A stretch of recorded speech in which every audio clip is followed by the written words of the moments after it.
कब है छठ पूजा? छठ पूजा का सही डेट कब है? छठ पूजा की सही तारीख कब है? वो मैं आपको बताऊंगा कि इसमें नहान खान कब है, खरना कब है, और इसके साथ साथ आपका अर्घ जो होता है, सुबह का अर्घ कब है और शाम का अर्घ कब है। तो हिंदू पंचांग के अनुसार हर साल कार्तिक मास के शुक्ल पक्ष की षष्ठी तिथि को छठ पूजा आरंभ हो जाती है, जो पूरे 4 दिनों तक चलती है। इस दिन माताएं अपनी संतान की आयु के लिए, साथ में अच्छे स्वास्थ्य के लिए और उत्तम भविष्य के लिए सूर्य देव और षष्ठी मैया की पूजा करते हैं। और इसके साथ साथ करीब 36 घंटों का निर्जला व्रत भी इसमें माताएं रखती है। इस व्रत में सबसे कठिन व्रतों में से यह व्रत माना गया। छठ पूजा में पहला दिन जो होता है वह नहाय खाए होता है, दूसरा दिन क्या होता है वो हंडा होता है, तीसरा दिन क्या होता है संध्या अर्घ होता है, और चौथे दिन हम लोग उगते हुए सूर्य को अर्घ देते हैं। और इस उगते हुए सूर्य को अर्घ देने के साथ ही व्रत का पालन किया जाता है। इस दिन ठेकुआ बनाना काफी शुभ माना जाता है। मान्यता यह है कि ठेकुआ के बगैर पूजा पूरी नहीं होती है। तो आइए दोस्तों, आज जानते हैं कि छठ पूजा की शुरुआत कब से हो रही है। लेकिन इसके पहले आप मेरे चैनल को लाइक करें, सब्सक्राइब करें और बेल आइकन को दबा दें, साथ में अपने दोस्तों के साथ शेयर करें।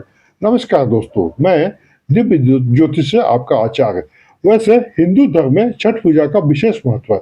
यह त्योहार सूर्य देव और षष्ठी माता यानी छठी माता को अर्पित किया जाता है, और यह पर्व उत्तर भारत और बिहार में दोनों में मुख्य रूप से मनाया जाता है। और इसको ये छठ जो है सो महाभारत काल से मनाया आ रहा है। और महाभारत काल में इस छठ को कौन करती थी? द्रौपदी करती थी। तो द्रौपदी जो है सो इस छठ का पूजा करती थी। और मुख्यतः महिलाओं के द्वारा संतान और खुशहाल जीवन के लिए यह किया जाता है। यह छठ पर्व पुरुष भी करते हैं। और किंतु शास्त्रों में यह भी बताया गया है कि छठे मैया को संतान की रक्षा करने वाली देवी भी कहा गया है। और यह भी कहा गया है कि वह ब्रह्मा जी की मानस पुत्री भी है। छठी मैया सूर्य की बहन है, लेकिन छठ व्रत की कथा के अनुसार यह देव ब्रह्मा की पुत्री बताई गई है। छठ पूजा ऐसे समय में है जब सूर्य को अर्घ दिया जाता है। हिंदू धर्म में उगते हुए सूर्य को अर्घ देने के का विधान है और डूबते हुए सूर्य को भी देने का विधान है। यानी अर्घ देना इस बात का संकेत देता है कि जो डूबा हुआ है उसे उदय होना निश्चित है। इसके प्रतिकूल जो परेशानियों से आपको घबराने की जरूरत नहीं है, आपको डट के मुकाबला करना चाहिए। ये हमें छठ पर्व बताता है। तो दोस्तों, मैं आपको अब ये बता रहा हूँ कि छठ कैसे और कब मनाया जाता है। तो आपको इसके पहले आपको कुछ मैं छठ का परिचय दे रहा हूँ कि सूर्यदेव जो है वह सूर्यदेव का जो उपासना था वह कौन करता था? कर्ण करता था। और कर्ण जो है वह सूर्यदेव का उपासना करता था, और कर्ण ने ही छठ पर्व का आरंभ करवाया था।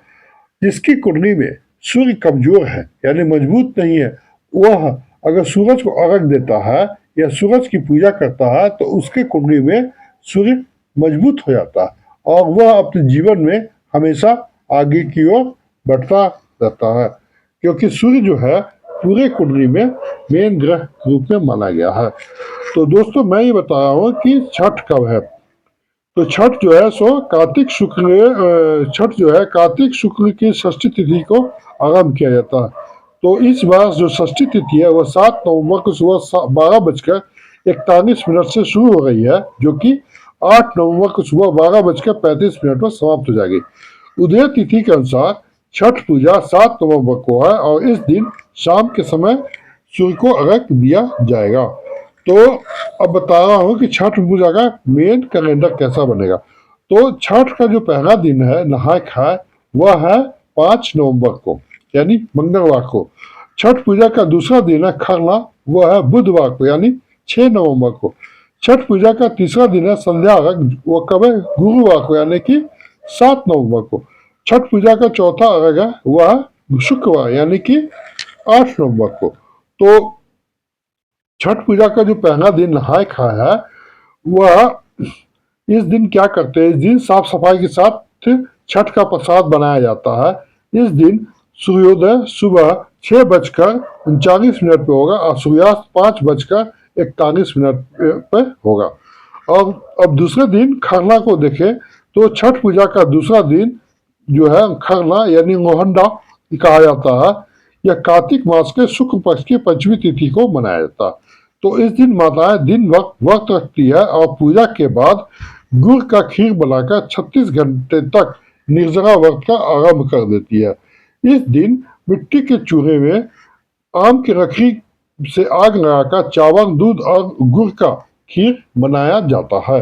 और दूसरे दिन के बाद तीसरे दिन जो छठ का अर्घ है, तो छठ पूजा के तीसरे दिन शाम में नदी या तालाब में जाकर अस्त हो गए सूर्य को अर्घ दिया जाता।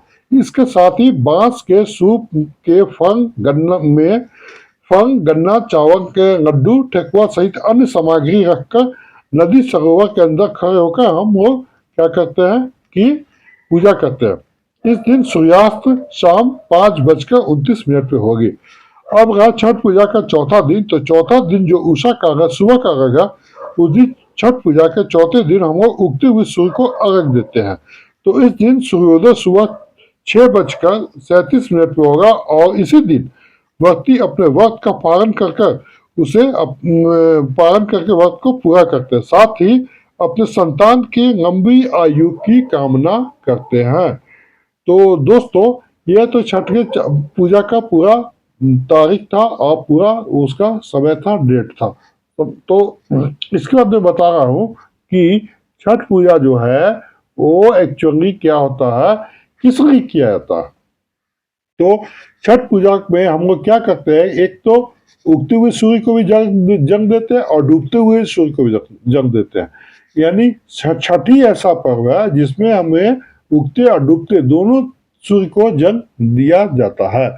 तो इसका मतलब क्या है, इसका मतलब यह है कि छठ में जब हम डूबते हुए सूर्य को जन्म देते हैं, तो इसका मतलब यह है कि हमें क्या संदेश मिलता है कि जो डूबा हुआ है उसे एक न एक दिन उदय होना निश्चित है। और इसके विपरीत वह क्या होता है कि विपरीत परिस्थितियों में आपको घबराने की जरूरत नहीं है। घबराने के बजाय आप अच्छे दिनों के आने का आप इंतजार करें। तभी तो हम लोग क्या करते हैं कि उगते हुए सूर्य को जन्म देते हैं। तो हमें कभी छठ पूजा से यही संदेश मिलता है, यही सीख मिलता है कि हमें जीवन में कभी भी घबराकर किसी भी काम को नहीं छोड़ना चाहिए, या कि चाहे कैसी भी परिस्थिति हो जाए, क्योंकि जब आप एक दिन नीचे डूबे हुए हो तो आप उगोगे ही, मतलब आगे की ओर सफलता की ओर बढ़ोगे। तो इसी सब के बाद मैं ये वीडियो यही समाप्त करता हूँ और आशा करता हूँ कि आपको ये वीडियो पसंद आया होगा। आप इसे लाइक करें, सब्सक्राइब करें और बेल आइकन को दबा दें। साथ में अपने दोस्तों के साथ शेयर भी करें। जय छठी मैया।